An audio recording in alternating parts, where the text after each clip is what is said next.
health is real. Seek help and the stigma. On the news this afternoon, Supreme Court dismisses Governor Fubara's appeal challenging Martin Amihule-led assembly. Suit challenging Rivers local government election to be heard today. Police says SARS is not back in operation. Federal government to meet NUT principles over 12-year education model. On the foreign scene, Hamas slams U.S. President Trump's plan to buy Gaza. I'm Ifechuku Moyle with the news. Now, a 5-man panel of the Supreme Court led by Justice Uwani Abaji has dismissed the appeal filed by the governor of Rivers State, Siminalayi Fubara, challenging the leadership of the Rivers State House of Assembly led by Martin Amihule. Justice Uwani Abaji, while dismissing the appeal, awarded a cost of 2 million naira against the governor payable to the Rivers State House of Assembly as the first respondent and Martin Amihule as the second respondent. The dismissal of the appeal by Governor Fubara was hinged on the withdrawal of the suit by his counsel, Yusuf Ali.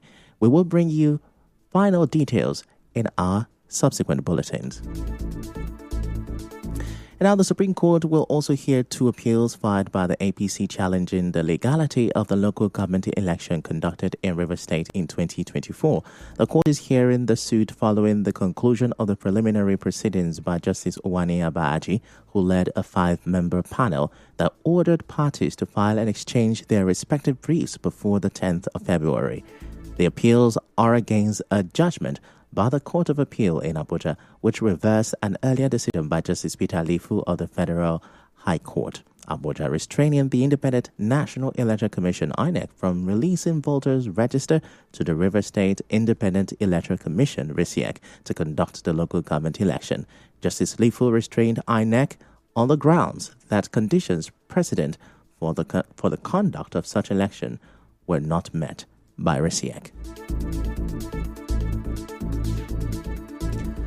In another development, the Rivers State government's earmarking of 3.5 billion naira for the renovation of Governor Siminalayi Fubara's residence in the 2025 budget following a 3.2 billion naira expenditure on the same property in 2024 is generating debate. This has triggered widespread discussions among citizens and stakeholders, raising concerns about fiscal priorities in the state. The 2025 budget obtained by our correspondent shows that 260 billion naira has been budgeted under the category Government House. Total expenditure 2.6 billion naira has been set aside for the renovation of the governor's office building, and 3.5 billion naira is allocated specifically for the renovation of the governor's residence. 1.5 billion naira will be spent on renovating Brick House, the official residence of past governors. 2 billion naira has been allocated for the reconstruction of the deputy governor's office. This comes as many call for improved infrastructure, healthcare, and education funding. Critics argue that such allocations should be redirected to more pressing developmental projects. Public discourse around the budget is expected to intensify this week as calls for greater transparency and justification for these expenditures grow louder. Now moving on. Police say at least 10 people were killed after two gang groups clashed in Obele community in Emoha local government area of Rivers State on Sunday. Spokesperson of the State Police Command, Grace Iringekoko, says the groups are fighting over the control of levies from an oil company operating in the area. She said no arrest has been made, but the investigation is ongoing. Recall that a similar clash left 7 people dead last week and 7 people were arrested. Meanwhile, a protest erupted in Omagwa community, Ecuador local government area of Rivers State over the weekend following the killing of a youth by a police officer.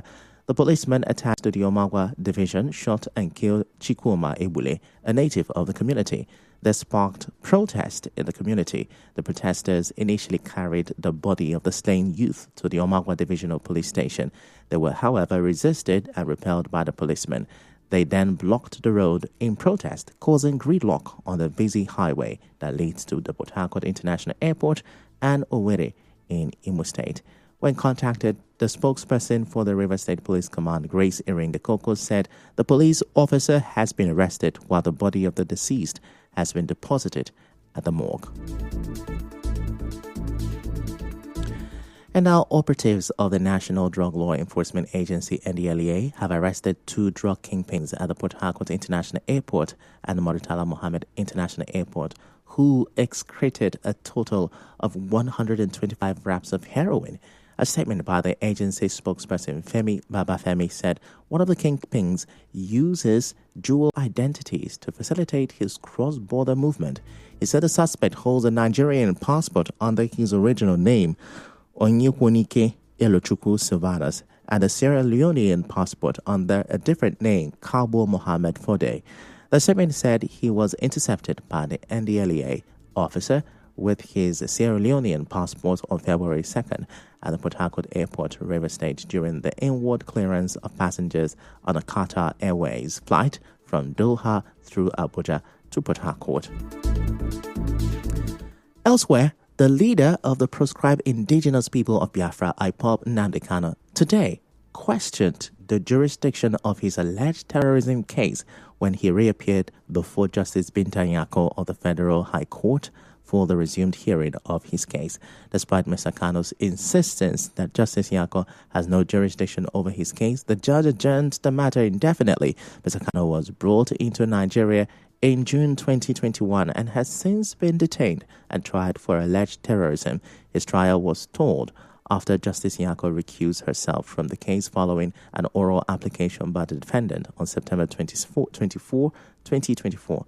The IPOB leader had directly told the judge that he no longer had confidence in her handling of his trial.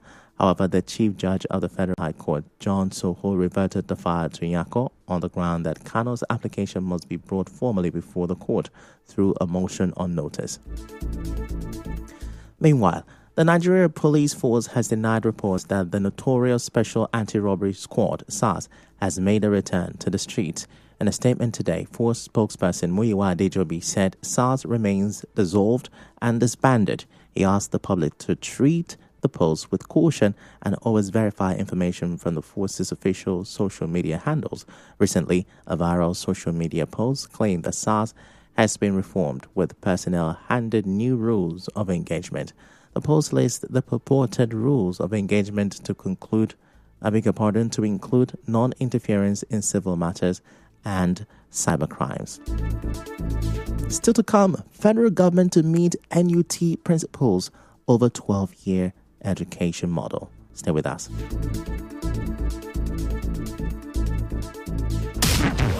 It's all talk and more talk on Nigeria.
You're welcome back, and now the rest of the news.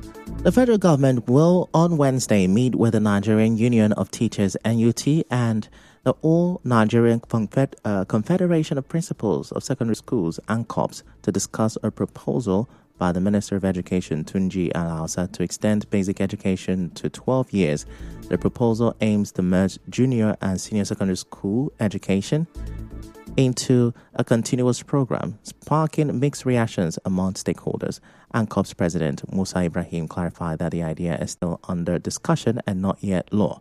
NUT President Audu Amber emphasized the need for further analysis before making a definitive statement. Meanwhile, Parent-Teacher Association Chairman Haruna Danjuma supports the proposal, arguing it would reduce dropout rates, ensure a seamless transition between junior and senior schools, and integrate vocational skills from primary 4 to better prepare students for higher education and careers. In the meantime, the Registrar of the Joint Admission and Matriculation Board, JAMB, Ishaq Oloyede, says the board has opened the exceptionally brilliant window for candidates below 16 years old to sit for the annual Unified Tertiary Matriculation Examination, UTME. Professor Oloyede made this known in an interview on Channels Television. He also wants the National Universities Commission, NUC, to manage the budget of tertiary institutions in addition to its role as a regulator that accredits courses in schools. And now in business, the chairman of the Economic and Financial Crimes Commission, EFCC, Ola Olukoyede, says the anti-graft agency will show no sympathy to public officers who corruptly enrich themselves. The EFCC chair's remarks were relayed at the opening ceremony of a 3-day workshop on anti-corruption, fiscal responsibility, transparency, and good governance, which was held at the EFCC Academy in Karu, Abuja. He was represented by Commandant of the EFCC Academy, Chinwe Ndubueze, who said fostering a culture of accountability and integrity in public service is crucial, as it would equip public officers in the different tiers of government with financial best practices. And now to entertainment. American rapper Kanye West has raised an alarm that some people are trying to kill his children to silence him. The controversial rapper and businessman, who has been very vocal on social media in the past few days, suggested his recent comments may have ruffled some feathers. It is still unknown which of Kanye's recent remarks drew the threat. In sports, Arsenal and Tottenham are both considering making a move for 24-year-old Fiorentina and Italy striker Moise Kean. And now, we bring you news from around the world. Israeli forces shoot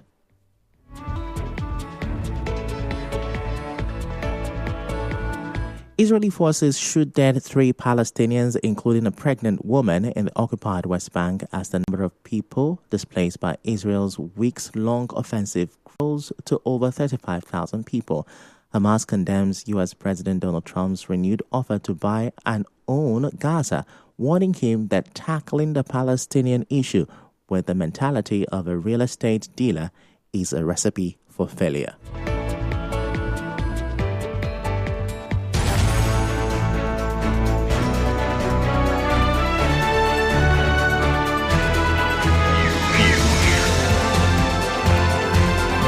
This is the news on 92.3 Nigeria Info.